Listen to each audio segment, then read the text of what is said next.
Hey guys, OGalbina here, bringing you guys our NCP Wi-Fi Season 4 Week 9 battle against Jesse 504 and his Ann Arbor Selgors. Jesse's a good buddy of mine. Please go check him out in the description below. Go check out his side of the battle, drop a like, drop a sub on his channel, all that good stuff. I'd really appreciate it, as well as all the other coaches down there. They all make great content, and I'm sure you won't be disappointed in checking out what they're doing. But we're going to be going up against, like I said, Jesse 504 today.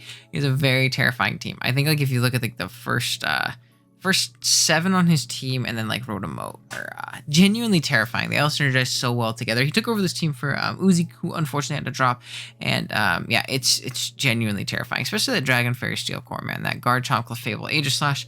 But I do think that we have the pieces to beat it, and I'm actually really happy with my build this week. So I'm really excited to jump into the team builder, which we are going to do. But before I do so, I do of course want to mention, if you haven't subbed to the channel, go ahead and do so. I'd really appreciate it. We're pushing towards 500. We're actually, I think we're at 446 at the time of me recording this, a couple days before this goes up. And yeah, it would be really awesome if you helped us push towards that goal. I would really, really very much so appreciate it. Now, we are going to do a quick little team builder. There will be a timestamp earlier in the video and in the description on when the battle starts, if you want to just jump ahead to that part. I usually leave it on the screen for a while just for the people who, you know, don't appreciate me rambling. But for those of you who do want to see what we're bringing while we're bringing all that stuff, let's go ahead and jump into it. So our team is at the top of the screen if you forgot, and it consists of Latios, Excadrill, Scolipede, Jellicent, Sylveon, Moltres, Gigalith, Scrafty, Tangela, Xurkitree, and Stoutland, while Jesse's team is at the bottom of our screen, and it consists of Garchomp, Fable, Aegislash, Mandibuzz, Slowking, Lycanroc Dusk, Crobat, Cinccino. Is it Cinccino? Yeah, Cinccino. I always mix it up between Cinccino and Minccino. I've done it like 10 times today alone. Rotom, Mo, Raboot, and big Carbink. Now, biggest threats are off rip. I'm very scared of Garchomp. The set I'm most scared of is like a 4 attacks Life Orb set. I think that's genuinely terrifying, especially if it's mixed Life Orb with a Fire Blast option.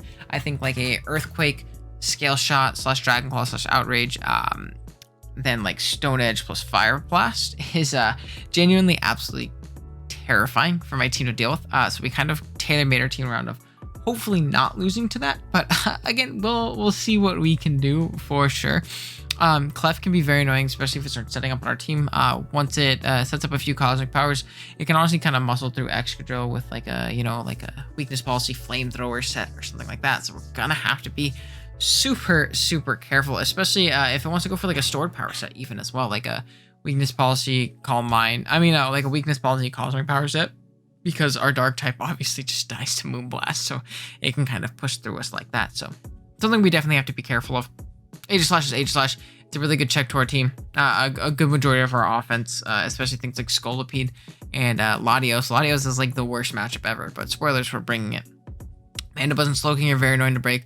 Lycanroc can be a big threat offensively, Swords Dancing and hitting us with big priority moves and just kind of invalidating a lot of members on our team. Close combat is going to rip through anything that, you know, Stone Edge and Sucker Punch and Cell Rock don't, so yikes. Crobat's very fast and annoying. Cinccino is also very fast and annoying. Rotom, Mo is a decent check to our Excadrill if we're not packing X-Scissor, which we are, but we'll get into that in a little bit. And then Raboot and Carbink are kind of just there.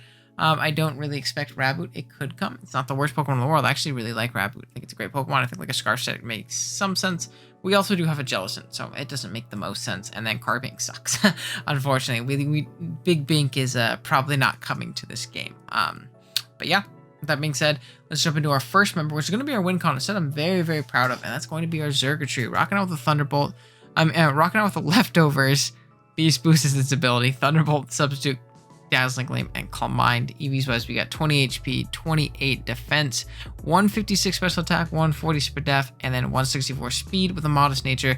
That is an EV spread, and what it does, speed wise, we're creeping a max speed Aegislash if he wants to go really offensive AG and creep things like Jellicent and Sylveon and things like that, and go super fast, try and catch you know, slower members of our team that might, you know, not run a ton of speed for big Aegislash, because the speed tiers are pretty weak, so he can try and take advantage of us being super aggressive on his speed tiers.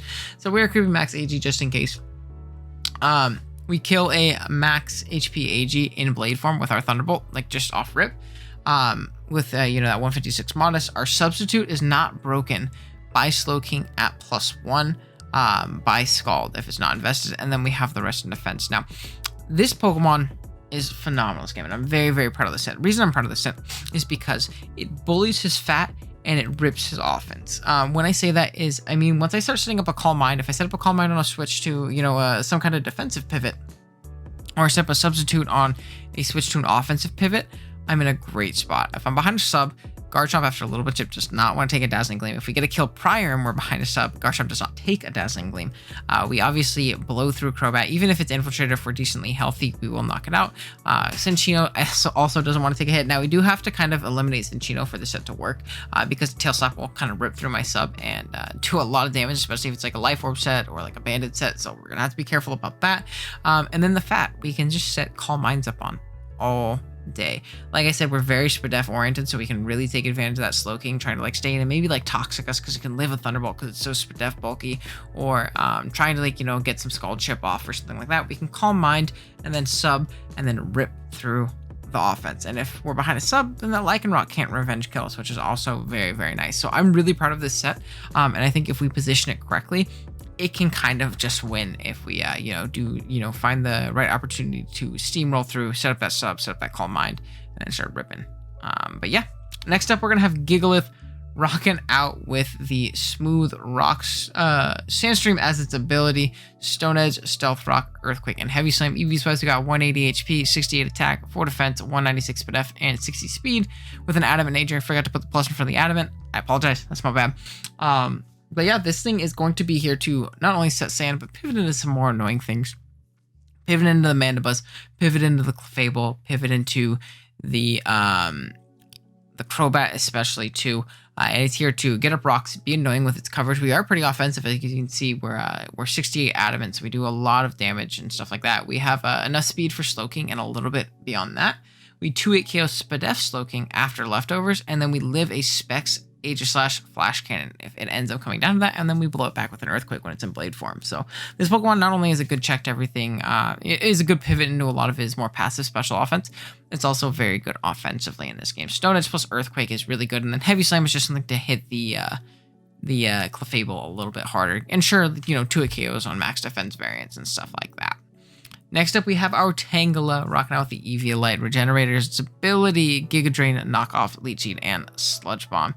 EVs wise, we got 228 HP, 4 defense, 20 special attack, max Spadef, and 4 speed with a bold nature. Now, the 4 speed is just leftover EVs, and just the way the EVs worked out in our spread and stuff like that. EVs wise, though, other than that, we live 2 +2 3-hit scale shots from the Garchomp, which is, I know, a very weird specific calc, but I want to live the potential Swords Dance boosted hits from that thing, if at all possible, because we're not OHKOing with anything. We can't run Hidden Power Ice this gen to check it, so a bulkier Garchomp can kind of set up us in a little bit, so I want to be careful. We have max Spadef beyond that, just to be able to take like Mixed Life Orb Fire Blast a little bit better, and then we threw that 20 left over into our special attack just to do that tiny bit more with our Giga Drain. Again, this thing is here to check the Garchomp. It's also here to check that Lycanroc Dusk, very much so check that Lycanroc Dusk. We can pivot in and soft check things like Slowking as well, especially if they're not carrying coverage for us, which is obviously really, really nice. And we also check the Rotom, especially like a Nasty Plot variant. We can come in, fire off big Sludge Bombs, and do our pretty hefty Spadef investment, take it on pretty darn well, which is obviously great. We have to scout for tricks and things like that, mixed variants of some of the physical attackers that we want to check. Oh, we also check Minccino very well as well, so that's obviously really nice. Big fan of Tangle in this matchup. It's kind of a necessary evil, unfortunately. And yeah, next up we have our Latios rocking out with the Choice Scarf. Levitated its ability, Side Shock, Ice Beam, Trick, and Shadow Ball. EVs wise, we got max special attack, max speed, and 4 Spadef. With a timid nature, we are max just to tie that Lycanroc if at all needed. Now I could have, obviously not gone for the tie because I don't think that Scarf Lycanroc is going to come versus me. But we also have Trick on this, so we could lose our Scarf, and I didn't really gain too much bulk out of creeping Garchomp instead. So I figured, why not go max timid? We could catch a really aggressive Adamant like Cinccino if we do end up losing our Scarf or the Scarf itself. So that's obviously really nice. Now, I know you're looking at this matchup and you're like, Owen, you're bringing a choice locked Latios against a team that has a Clefable, an Aegislash, a Mandibuzz, and a Slowking. You probably shouldn't even bring Latios in general, much less a choice variant. And I do agree with you. I actually didn't have Latios on until like the very, very end of the team building process, but it was a necessary evil in my mind because it was my best Scarfer and my best way of revenging a +1 scale shotted up Garchomp, and that Pokemon just genuinely terrifies me. And I would rather have a Pokemon that can be potentially dead weight versus that, core 4, like that core defensive core against that he has against us, opposed to just losing to Garchomp because I wanted to bring other Pokemon that break through them. When I do already have other pieces that really do break through them, and the next member on our team can kind of just do that on its own. So we are rocking out with the Choice Scarf Lottie. We have Trick, so at the very least, if we can get rid of Garchomp or we can determine what its set is and things like that, we can trick and cripple something. We could trip and cripple the Slowking, get its leftovers, something like that. Take the boots off Amanda Buzz so that it's taking Rock Chip in, which is going to help our drill later on, which is obviously awesome. Maybe trick a Clefable as it's setting up Calm Minds on us or something like that. So it still does have utility outside that, and then we at least have coverage for those Pokemon. Now, granted, obviously we're not hitting them very hard. Mandibuzz doesn't really care about Ice Beams. Slowking doesn't really care about Shadow Balls, but it's a way to hit them nonetheless, and especially if one of them is tricked, maybe we can 1v1 them and, do a little bit of work that way. So, big fan of Latios in this matchup solely because it makes it so we don't just auto-lose a Garchomp. Next up, we have the aforementioned Excadrill rocking out with the Life Orb, Sand Rush, its ability, Earthquake, Iron Head, Rock Slide, and X Scissor. Even guys, we got max attack, 12 defense, and 244 speed with a jolly nature. Now, I thought about going SD on this. I really did because I think SD can win on its own if we find the opportunity, but I found it a little bit too difficult for me to find that opportunity to set up the Swords Dance. And I would rather have just the great coverage overall that Stabs plus Rock Slide and X Scissor give us in this matchup. And again, if you look at my my opponent's team, outside of a Fizdef Mandibuzz, everything gets 2-hit KO code by Excadrill. Everything. Absolutely everything. Minus maybe a Shuka AG or an Air Balloon AG. And yeah, that's really all I can think. Now, if it's not Fizdef Mandibuzz, we will 2-hit KO with Rock Slide. X Scissor is there for the Rotom because we're not Mold Breaker, so we actually don't have a great way of hitting that thing. Rock Slide did a chunk, but I wanted something that did even more. I wanted something that would knock it out with Iron Head into X Scissor, so that's obviously nice. I believe EVs-wise, while I'm on the subject, we actually have speed to outspeed max speed Rotom, and then we just do max attack and then rest in defense to take those potential priority hits from Lycanroc a little bit better, and things like that. And yeah, Drill is literally here to break. It can potentially win in the end game if we get chip on things like Mandibuzz, chip on things like Slowking, and it can't regen up enough of its health to get out of range of that X Scissor or Earthquake and things like that. But I really do think that this Pokemon is a phenomenal breaker in this game. Even if it doesn't get all the kills, it's going to be incredibly important and, just kind of ripping through Jesse's team. And if we, obviously if we can position it correctly and things like that. So Excadrill is very, very important here. And lastly, we have our Scrafty rocking out with the Assault Vest, Intimidate as its ability, Knock Off Drain Punch, Ice Punch, and Poison Jab. EVs wise, we got 244 HP, 116 attack, 20 defense, 60 Spadef, and 68 speed with an impish nature. This Pokemon is here to soft check the likes of Aegislash. Aegislash is very scary. I don't have a Ghost Resist on my team other than Scrafty. And that's terrifying. I don't really have good switches to Aegislash whatsoever. My Flash Cannon switch in dies to a Shadow Ball, especially if it's like a Spectre, Life Orb variant, or maybe a Spell Tag variant or something like that. So I want to be careful around that Aegislash, and I'd rather have a check to it than not. So we do have Scrafty here. We can, kind of soft check any Aegislash, whether it be Swords Dance because of our Intimidate, or whether it be, a Spec Set because of our Assault Vest. It's really late when I'm recording this, as per usual with my team builders, unfortunately. But EVs wise, we are creeping at 44 speed Aegislash. We live 2 Flash Cannons after Rocks from a Specs Aegislash. And then we live a +1 Life Orb Garchomp EQ, which is obviously nice as well because we can have a big Ice Punch. It's a good way to buffer that thing in case it is Swords Dance. And yeah, we have the rest and attack to, just do as much damage as possible. Now we do have Poison Jab teched on there, I suppose, for Clefable. Actually, I think Iron Head's a little bit better, but yeah, I don't really have time to change them, unfortunately. Iron Head's a little bit better, but regardless, Poison Jab is there for Clef, but it really does negligible damage. Is more so the idea of I don't really need a 4th move. I could have gone Foul Play or something like that, I suppose, but I figured this would be fine regardless. And yeah, that's basically going to be our team for this week. If we win, I forgot to mention, if we win this, we pretty much clinch playoffs. Will be 7-2. I don't think there's any universe in which a 7-win team doesn't make playoffs. So yeah, that's obviously great. And with that being said, let's go ahead and jump right into the battle.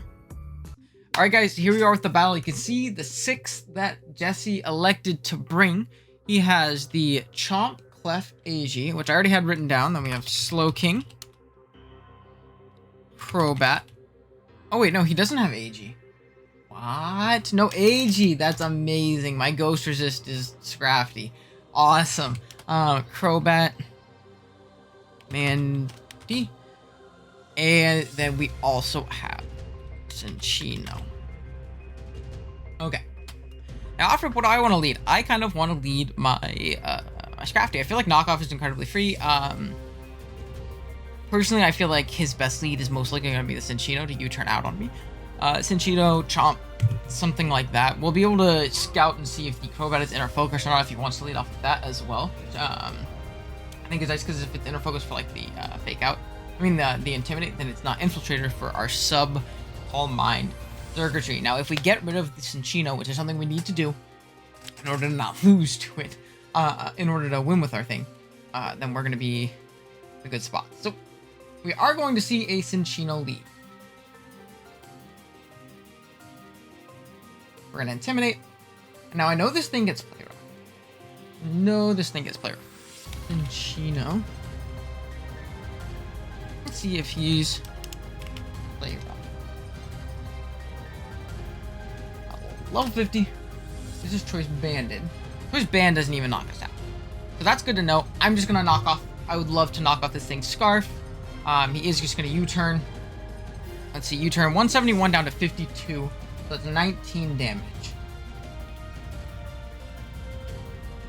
19 damage. Not banded. So about a mid-roll on Scarf. So that's great. We're going to knock off Jom's leftovers. Weakness policy. Okay. It's set up. Okay. I think I'm gonna go Gigalith. Gigalith to Fable. Our Heavy Slam is gonna do a lot to this thing.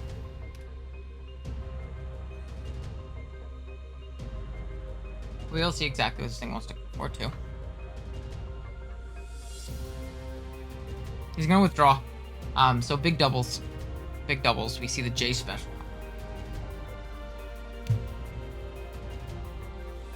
Now let's see, how much do we take from a Cinccino? Well, let's see. We know he's not banded, which is good information to have. He does not kill us. Stone Edge would kill him. What's his rock resist? It literally doesn't. Well, it's Garchomp, but I take that chip on Garchomp any day of the week. We kill him. Well, let's see. Okay, we live this. We just need to hit our Stone Edge. And this thing being gone means that our boy can win. And I'll 100% take this trade. Now, if we get up a sub with Zerk, we are vibing. I just need to hit the Stone Edge. Because this plus Sand should knock him out, considering the Sand turn prior. He's... Alright, fuck you, Jason. I know Jason built this set specifically to tilt the hell out of me. Okay, cool. So we get flinched. Fucking sick. Okay, great. Let's detilt a little bit. See what we can do. That's yeah, that's very frustrating. I'm not super happy right now, but what can you do? What can you do? So we're gonna see a bunch of bullet seeds pop. This thing is King's Rock, which sounds about Jason. I'm saying that because I know my buddy Jay, Diet Tight, built this team for Jesse, so it makes sense that this is his set. So let's go ahead and knock off. We're gonna see a U-turn. We'll likely knock off Amanda Buzz here. I'd love to not get flinched, but who knows at this point? God, that's... If I would have killed this thing, I win. I won with Xurkitree. That's very frustrating. Very, very frustrating. I hate losing to cheese. Hey, I'm recording right now. I'll be done in a second. I just started. I'll be done in a second. To where? Well, you don't tell me that. Okay, cool. So we're gonna, sorry about that. We're gonna knock off the Crobat. And I don't have a pivot. I'm gonna go extra drill. We're gonna have to take a bunch of damage on our extra drill for like no reason. Just something I'm not too happy about, but whatever. Yeah, it's something we just gotta deal with. We're gonna see a nasty plot. Okay, we're Life Orb. Do we kill this thing?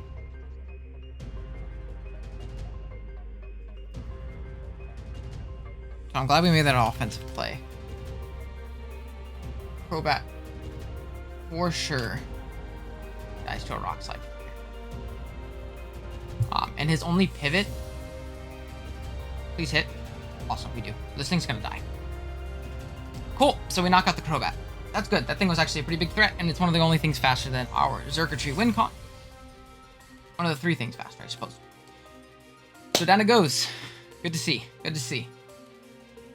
We get a little bit of health back on our Tangela. Acropoggy is going to come out. That's Big Chomper.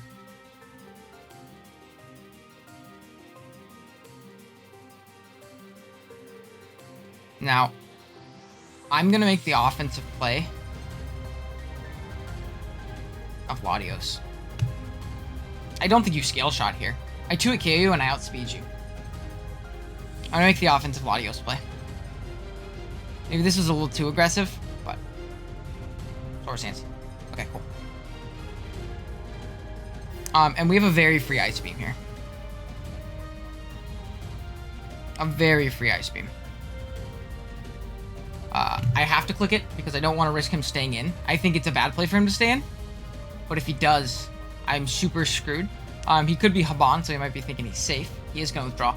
I'm assuming out into Mandibuzz, which I will take chip on for sure. And it's going to come out just Slow King. That's also true. I mean, fair. So we're going to be able to Ice Beam this thing. Kind of wish we were Draco at that point, but it's whatever. It is indeed whatever. So we're going to be able to make that aggressive play. Put ourselves in a pretty good spot. Now from here, I think I do just want to pivot into Scrafty. Yeah, we're going to pivot right into Scrafty. This thing doesn't have great usage outside of this specific instance. So I'm going to make the play. We're going to Intimidate. Obviously not going to really matter on Slow King. He can teleport, which would be annoying. We're going to see a Toxic. This is fine. This is honestly fine. Now the question is... So, we have a Clefable in the back, right? I accidentally clicked the wrong button. Clefable utility. Poison Jab does not 2-hit KO.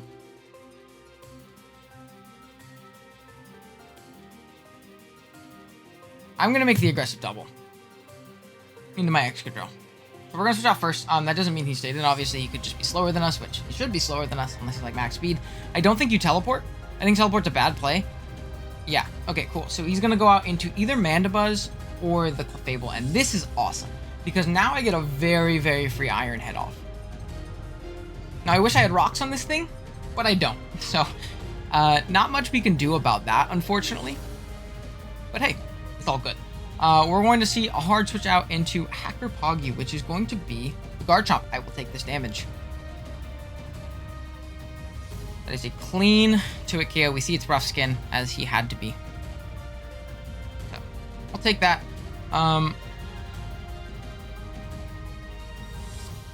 Now, I am going to go into my Scrafty. Reason being, because even if he Swords Dances, we live a +1 Scale Shot from this range. And we'll be able to stop it in that way. So that's obviously great. So yeah, let's go ahead and click the Intimidate button. He's going to Scale Shot. So hopefully he only gets 2 hits. I would love only 2. 2? Let's go. Okay, so we're going to see its defense fall. And speed rise. It's going to be Life Orb. And we should live an Earthquake from this range. And honestly, that's perfectly okay with me. I am just going to click, I think, Ice Punch. Yeah, I'm fine with getting Ice Punch chip off. So let's go ahead and do that. Let's go ahead and do that. We're going to try our best. So he is going to Earthquake. And if we can take out this Garchomp, that's also amazing. We are going to chew, like I said. Awesome. We are pretty physically defensive scrafty. Not super fizz def. We're like 20 impish max HP. So we're going to be able to knock this thing out. Now, he can go into whatever. If he goes into Clef, I think... Oh, no, I die. So it's going to be a double down. I forgot I died of poison. I'm going to say if he goes into Clef, I think I'll just Poison Jab, because even if he sets up the Cosmic Power, I'll be fine the turn after. Now, what does he have? What does he have? So, our Tangela is literally here just to check the, what do you call it now? The Cinccino. We have Clef, Slowking, Mandiba, Cinccino. I think I just want to go into my Xurkitree. Xurkitree bodies the Mandibuzz, it bodies the Slowking. This thing can come out. Definitely annoying. But not the end of the world. Like, not the end of the world in the slightest. Now, my question is, am I okay with just letting this thing go down? Or letting this thing, or risking this? Cinccino. Because we know it's not banded. If he doesn't flinch us. That's Tangela. I was like, why does it only do 30%? I think I can go for at least one Tail Slap. I mean, one Thunderbolt, in case... But yeah, fuck it. I don't care, dude. I'm totally fine. This thing should be dead anyways. That's not something I care about at all. I'm sorry. We're gonna knock that thing out. Awesome. And now we're at +1, and I think we win the game. Yeah, I think we win. Clefable. Level 50. +1 Thunderbolt should kill it. Or at least put it in range. He can't recover off this damage. If it's unaware. Interesting. But should still do a fat chunk to this thing. If not, just knock it out. As we do, because it might have been more offensive, and that's going to be the game. Awesome. I feel bad for that miss, but also it should be dead if he wasn't like, you know, the Tail Slap King's Rock cheese set. My Gigalith would have killed it earlier on in the game. So I don't really feel too bad about that, because now we're in a position where we just win with Xurkitree, and it was kind of that scenario where we got rid of the Chomp, which was the only thing really fast than us, so we didn't even really need to get up that sub, and we were able to put ourselves in a position where Xurkitree could just rip through this really fat and defensive team, and it's cool to see Xurk get 4 kills. It's going to help it, and it's like tier 3 MVP running, so that's obviously awesome. This is going to move our record to, I believe, 7-2. This is week 9, yeah. And yeah, we're gonna be in a pretty good spot here for the playoffs. It's a very convincing win. This should just all but seal us, like, you know, pretty much guaranteed. And yeah, great to see. GG's to Jesse 504. The Cinccino was scary, but we were able to push through and be able to you know, sweep with Xurk in the end, which is awesome. This thing didn't do as much work as I wanted to this season. It started off the season really hot, and then it just didn't have the greatest matchups to where I could really, like, you know, force it on teams. As much as I tried to every week in building, I just couldn't. But this is one of those few weeks where Xurk was just, you know, really, really good on matchup, and I was able to sneak it on, and it was able to do work. Showing that it doesn't need Tail Slap, Tail Glow. I'm thinking Tail Slap because Jesse before missed his. But yeah, definitely go check out Jesse in the description below. Check out all the coaches while you're down there. Drop a like if you haven't done so already, and drop a sub if you're new here. Lots of plugs. But yeah, thank you guys again for watching. I'll see you in the next one. Later.